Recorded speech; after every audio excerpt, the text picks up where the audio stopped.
what do you think about what happened with the tariffs? The three judge panel, I believe they're with the International Trade Mhm, Board. mhm. I can't remember exactly what it is, He's just, I mean, he but look, they said, nah, you can't do this. Tariffs, you don't have the right to do all this, and they right, stopped it. right, right. I'm waiting Well, for something big to happen today from it that might, orange guy. it might. Yeah, Look, I mean, as anybody who's paying attention could predict. This is what I've been saying. Trump's going to do everything that comes to his mind, and the only way to stop him right now, because the Congress, obviously, the Republican Congress, obviously, is not voting against him. no, they're not. Um, They're not. are the courts? The judges don't want to get involved in this stuff, but they have to because it's just he's just out of control. But you got those judges doing their job and saying, yo, this is not how we as a country operates. Right. And then you got people like Harvard who are telling him to kiss their ass. Harvard's got balls. I like how they're just basically saying, no, that's not how we operate. And Well, Harvard is really like, what the fuck is this guy's problem? You well, know, and, that's my question. That's my question, and this is really, I'm speaking earnestly and honestly, Mhm, openly. I don't know how many comments we get in the comment section, but mhm. listen, I went to a Southern engineering school. I don't want to like lambast anybody because I'm fine. But we went to a Southern engineering school in Atlanta. You should probably guess what it is. Yeah, In 1980, um, and small black student population, and there were some altercations on campus. I mean, they used to have a fraternity that used to march in Confederate uniforms on. I don't know what the date was. It was significant to Confederates, I guess, but they would march in a parade in Confederate uniforms, all kinds of stuff. I mean, mm, it was very much. They did a lot of things that were very offensive to black students. They used it. I'd been called the N word along with a lot of my other students there. Not, not the thing I liked about it, not openly. And a lot of times I kind of respected some of those white boys because at least they were accountable for yeah, they were ready to knuckle up. You know what I mean? With yeah, that, yeah, just like if yeah. it's gonna come out your mouth, cool. If you're ready to knuckle up, so. But anyway, it wasn't all warm and fuzzy and stuff like that. Let me Gotcha. fast forward 30 probably years later when I was in my master's program at the University of Maryland. This is when there was that black student that was killed, Bowie State student. I don't know if you probably heard about that at a bus stop Mm, mm. by a guy who was a Maryland student who, apparently when after they did the forensics on his online presence, did some white supremacist, he was all Right. into white supremacist stuff. He's a crazy dude. And he lashed out at this black student and who was visiting campus. Very sad story. He was about to graduate, killed him. And so some of the students on campus, I went to this thing because they wanted to outlaw hate speech on campus, and Mm. and I'm a journalism student, so I was like, I'm not against any type of suppression of speech. I'm just Yeah, First because people Amendment all could the way. define hate Right, speech in so right, many right, different right, ways. right. Yeah, So, yeah, yeah. but I went to listen to what they're saying, and these kids, and generationally, I'm just going to say, it's going to sound like an old head take, but I'm telling you, generationally, the undergraduate students that I observed in that meeting were softer than the undergraduate students that I went to school with when I was an undergrad. They are hypersensitive. Not to say that these things aren't happening, not to say that they aren't threatened. They don't feel threatened, but Hmm. there was a heightened state of concern and fear on the campus. Okay. Anyway, so I'm bringing that up to get to Harvard. Okay, now Harvard had that that situation that happened after October 7th and the Hamas attacks, and Right. there's a big protest. And I know a lot of students at or people, they weren't all Harvard students, but people on that campus were very upset and lashed out at Jewish students, and they did have a sincere reason, probably, to fear for their well-being. Excuse me. Now, I don't know what Harvard. I wasn't there. I don't know what Harvard could have done differently, but they probably should have done something a little bit differently. But it was a situation. It was a unique situation, in my view. Okay, Right. anti-Semitism isn't unique. Anti-Semitism happens all over the place, just like racism. Yeah, it does. Okay, Yeah. I have a hard time believing, not in that instant, not in that heated moment of time, but in general, that Jewish students on the campus of Harvard University feel super threatened. Now, I'm sure some do, because people have different thresholds, Yeah. People have different thresholds. And I don't want to belittle anything or anything like that, but I don't see how taking research money from Harvard University helps the Jewish students on campus. Right. I don't understand that. The irony, I think, is that, well, not the irony, it's just this is what I say that what Trump and the GOP and MAGA does really well. They'll take something and conflate it with all this other stuff, and then use it to do something to hurt something. And so why I don't know what Trump's motivation is for attacking Harvard University. I think it's based in something else. I mean, there have been some speculation, but I don't know. But it's not anti-Semitism. No. That's my point. Back in the day, I mean, Jews couldn't even get in Harvard. I get that. Jews, blacks, women, all that stuff. It's the oldest university in the nation. They were restricted as a motherfucker. Okay, I understand that. But to say in 2025, 2024, 2025 that to go to these lengths, you would think that Jewish students were having to run for their life on campus.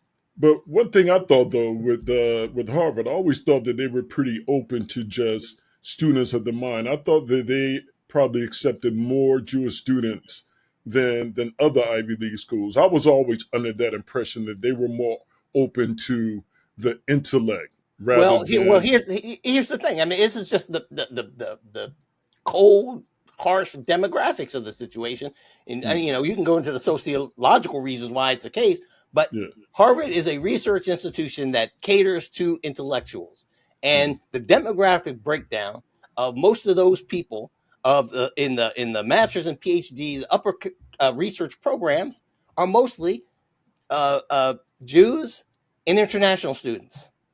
There are others. There are others. They're blacks, so they're Black Americans. There are all kinds of people. Indians, all kinds of people there. Yeah.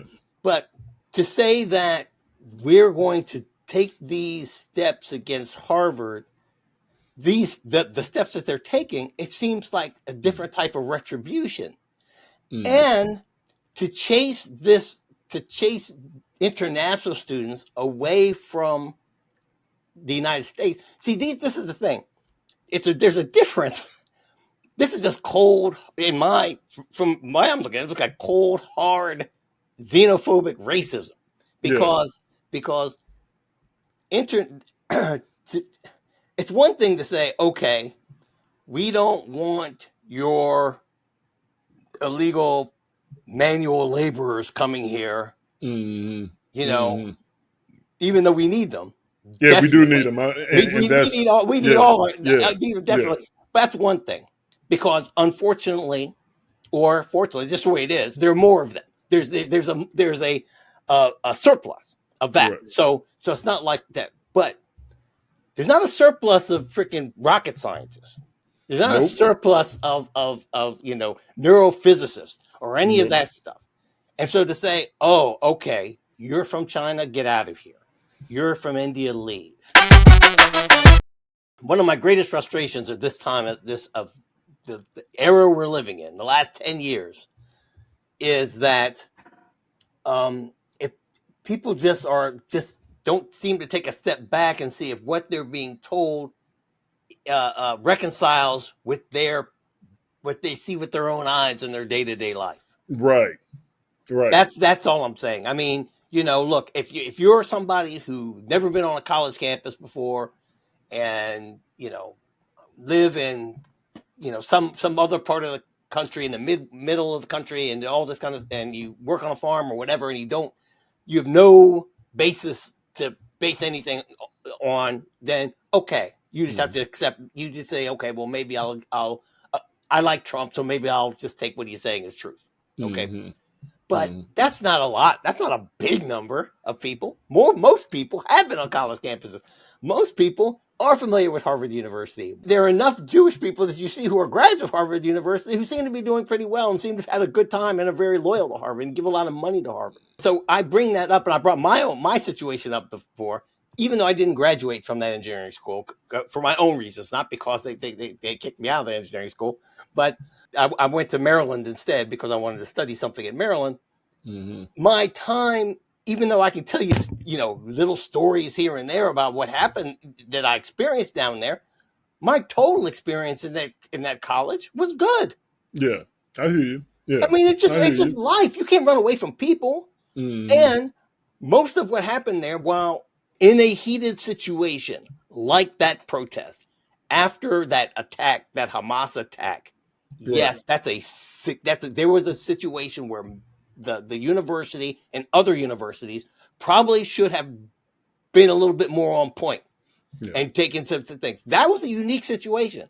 But by and large, and I do know the JDL, the Jewish Defense League, the ADL, the Anti-Defamation League, has said that anti-Semitism has been on the rise, like a sharp rise, in the last, since the first Trump administration. So I do understand it is a problem. It's a growing problem, and I'm not trying to belittle that.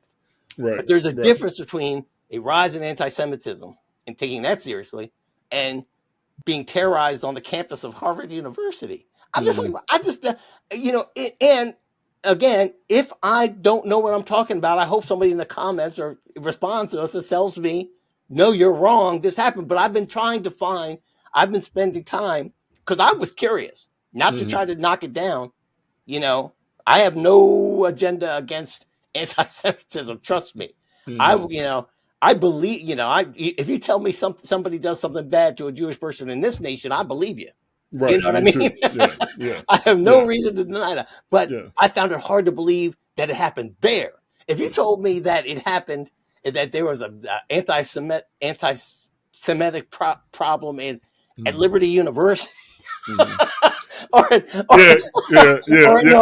that was at Liberty University, I'd be like, wow, okay.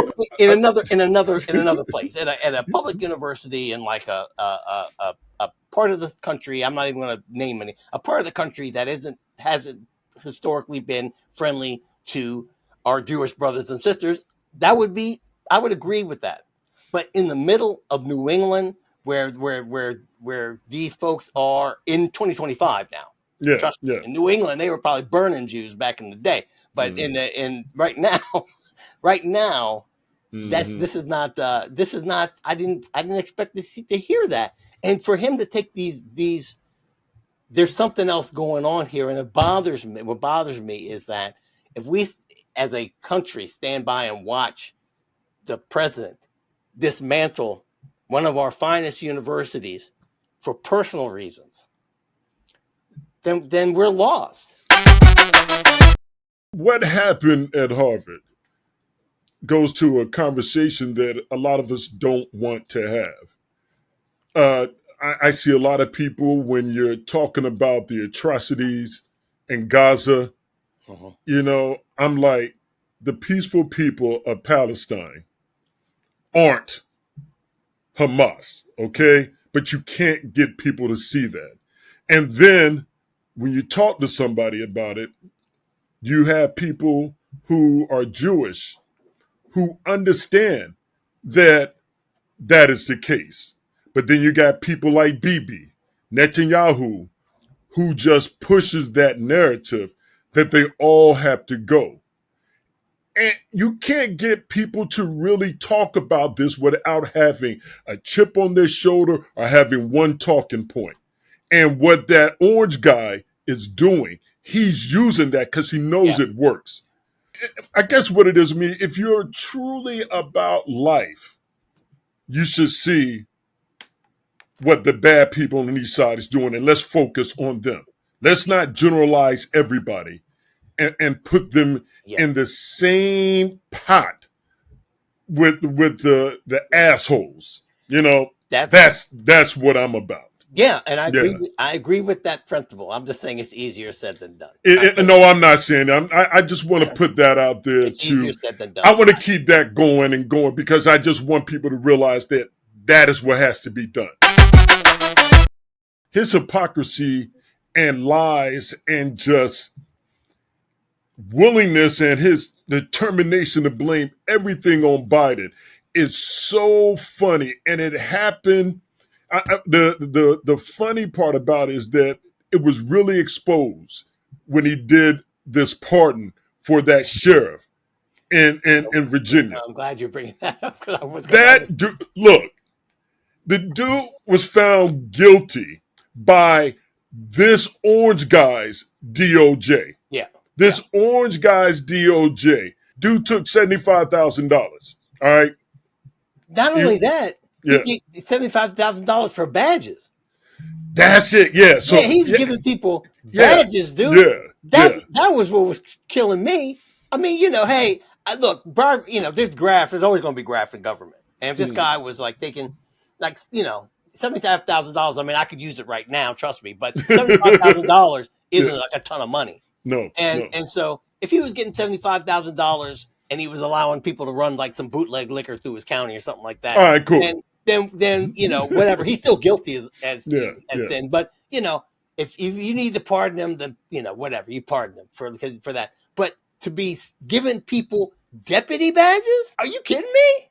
That goes back to him trying to build his militia. That's wild. Yeah. And then when I heard that, I said, "Oh damn!" Down in Culpeper, wow. Yeah. That's where my mom's side of the family is from down.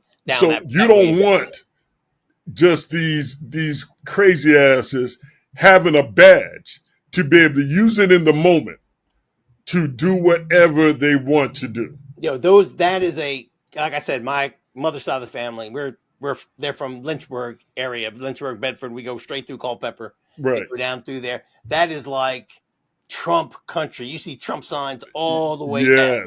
Yes.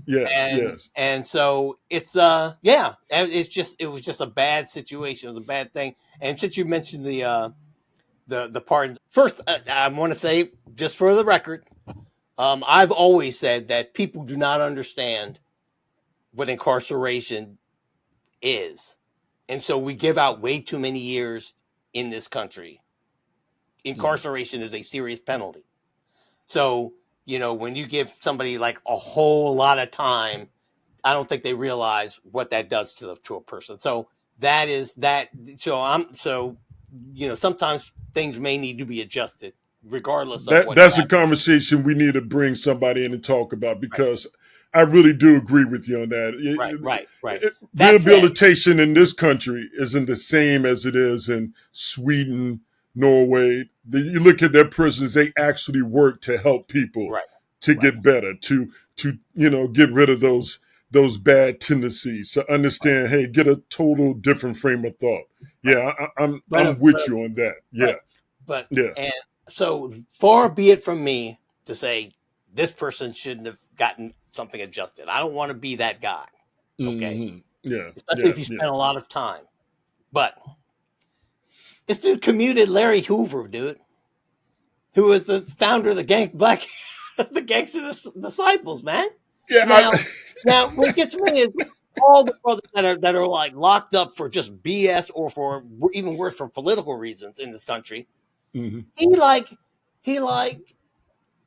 lets these dudes out, man. Just like he let the dude, the guy who was like the partner in Death Row Records out. Yeah. He lets out the people, the same type of people that he is scaring his constituents about.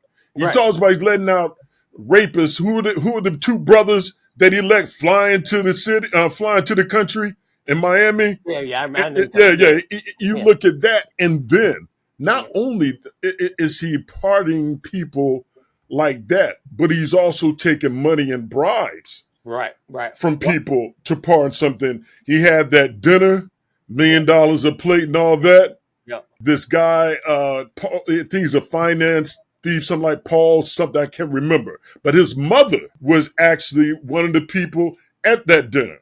She Right. attends the dinner. This guy gets the pardon. Pardon. Right. Yeah. That's. I mean, it's a pay for play thing. Very, very much so. Very much so. Yeah. But what bothers me is that this is.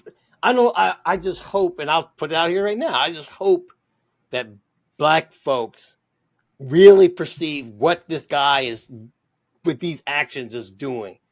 He let this other guy go, the guy from Death Row Records, Mm-hmm. because Snoop Dogg came to him. Because and so what did Snoop do? Snoop worked that event for him.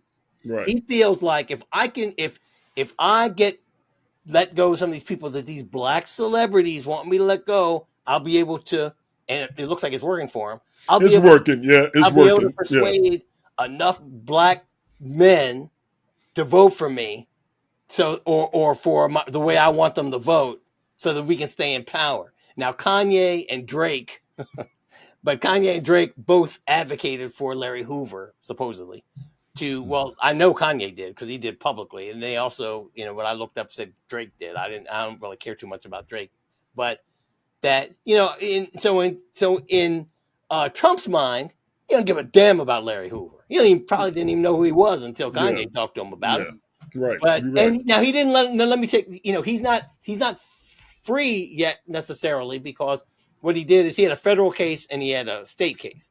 Mm-hmm. So he was in Florence. He was in the Supermax in Colorado, which is like no joke, which is a terrible place to be. So he let him out of there, which I can't necessarily argue with, but I'm not. My family didn't suffer under the gangster disciples in Chicago. Yeah. Other people might feel differently about that, but now he's been transferred to an Illinois state prison, where he's doing the time that he got for the state charges, which I believe are still like almost 200 years or something.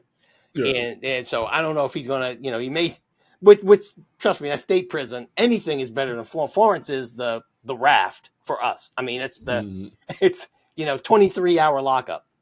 That's what it is. But I just find it offensive that the black folk, that he seems to find a place in his heart to commute their sentences or pardon, or at the behest of people that he wants, that it's all transactional. It's all transactional. Well, Chuck D, I mean, this is a big thing I have with Snoop, Nelly, all these guys, just jumping on this bandwagon. First of all, the hypocrisy, and then they try to make excuses and justify it. But it's like Chuck D said, we used to be, a vessel, a place of revolution, a place to expand the mind, to get brothers to think critically. But now you have it so that you got Snoop Dogg kissing the ring, you got Fat Joe buying the sneakers. Like brothers would say, well, Trump gave us those checks. No, Congress gave us those checks. Right. He wanted to put his name on the checks because he realized you idiots would say that he gave us checks. Like no, and then they forget that Biden and Harris gave out more money, but since Biden had put his name on the checks, right, I guess they don't get it. Right. But that is what bothers me so much. Well, but what also bothers me is that all of that. I agree with you totally. But damn, what was it? How much was it? It wasn't even, what was it? 1,800? 1,800, maybe. Yeah. Maybe. Yeah. Something like that. Yeah. Something like that. It won't reparations, I mean, it wasn't like, look, I mean, everyone, I'm a very cynical person, and I'm everybody, got a price type dude. So like if I look in the mailbox and I got a Trump check in there that's like, a couple $100,000, I might be like, well, I don't like that dude, but he not that bad. Yeah, yeah. Yeah, a couple $100,000, yeah. You know what I But mean? that's the thinking. That's the thinking, but 1,800, nah, bro, you got to come up yeah. with more than that. Yeah, yeah, You know, yeah, yeah, so yeah, yeah. I'm with you on that.